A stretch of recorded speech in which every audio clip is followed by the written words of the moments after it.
डॉक्टरांनी एंडोस्कोपी करायला सांगितली आणि तुम्हाला भीती वाटते. आजही बऱ्याच जणांमध्ये एंडोस्कोपी बद्दल अनेक गैरसमज आहेत. त्याबद्दल आपण चर्चा करूया.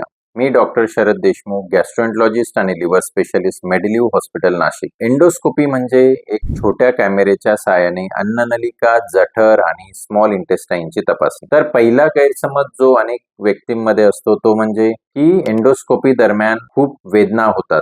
तर मी आपणास सांगू इच्छितो की एंडोस्कोपी ही अतिशय सेफ प्रोसिजर आहे. हे ऑपरेशन नाही आणि यामध्ये वेदना होत नाही. काही रुग्णांना जर अँझायटी असेल तर अशा वेळेस त्यांना भूल देऊन ही तपासणी केली जाते. दुसरा गैरसमज म्हणजे एंडोस्कोपीमुळे आपल्या अन्ननलिका, जठर आणि घशाला इजा होतात. तर आपण एका अनुभवी गॅस्ट्रोएंटरॉलॉजिस्ट कडनं एंडोस्कोपी करून घेत असाल तर ही अतिशय सेफ आहे आणि याच्यात काही कॉम्प्लिकेशन होण्याचे चान्सेस नसतात. आणि तिसरं म्हणजे आपल्याला जर ऍसिडिटी किंवा गॅसचा प्रॉब्लेम असेल तर एंडोस्कोपीची गरज नाही. तर हे चुकीचं आहे. जर आपल्याला ऍसिडिटी वारंवार होत असेल, पोटात दुखत असेल किंवा अपचन होत असेल तर अशा वेळेस आपल्याला अल्सरचं निदान किंवा एच पायलोरी इन्फेक्शन आहे का हे जाणून घेण्यासाठी एंडोस्कोपी तपासणी करणं गरजेचं आहे. आणि बऱ्याच वेळेस रुग्णांना वाटतं की मला डॉक्टरने एंडोस्कोपी सांगितली आहे तर मला कॅन्सर तर नाही ना. तर असं अजिबात नाही. एंडोस्कोपीमुळे कॅन्सरचं निदान तर होतच, पण अनेक वेळेस ऍसिडिटी, अपचन,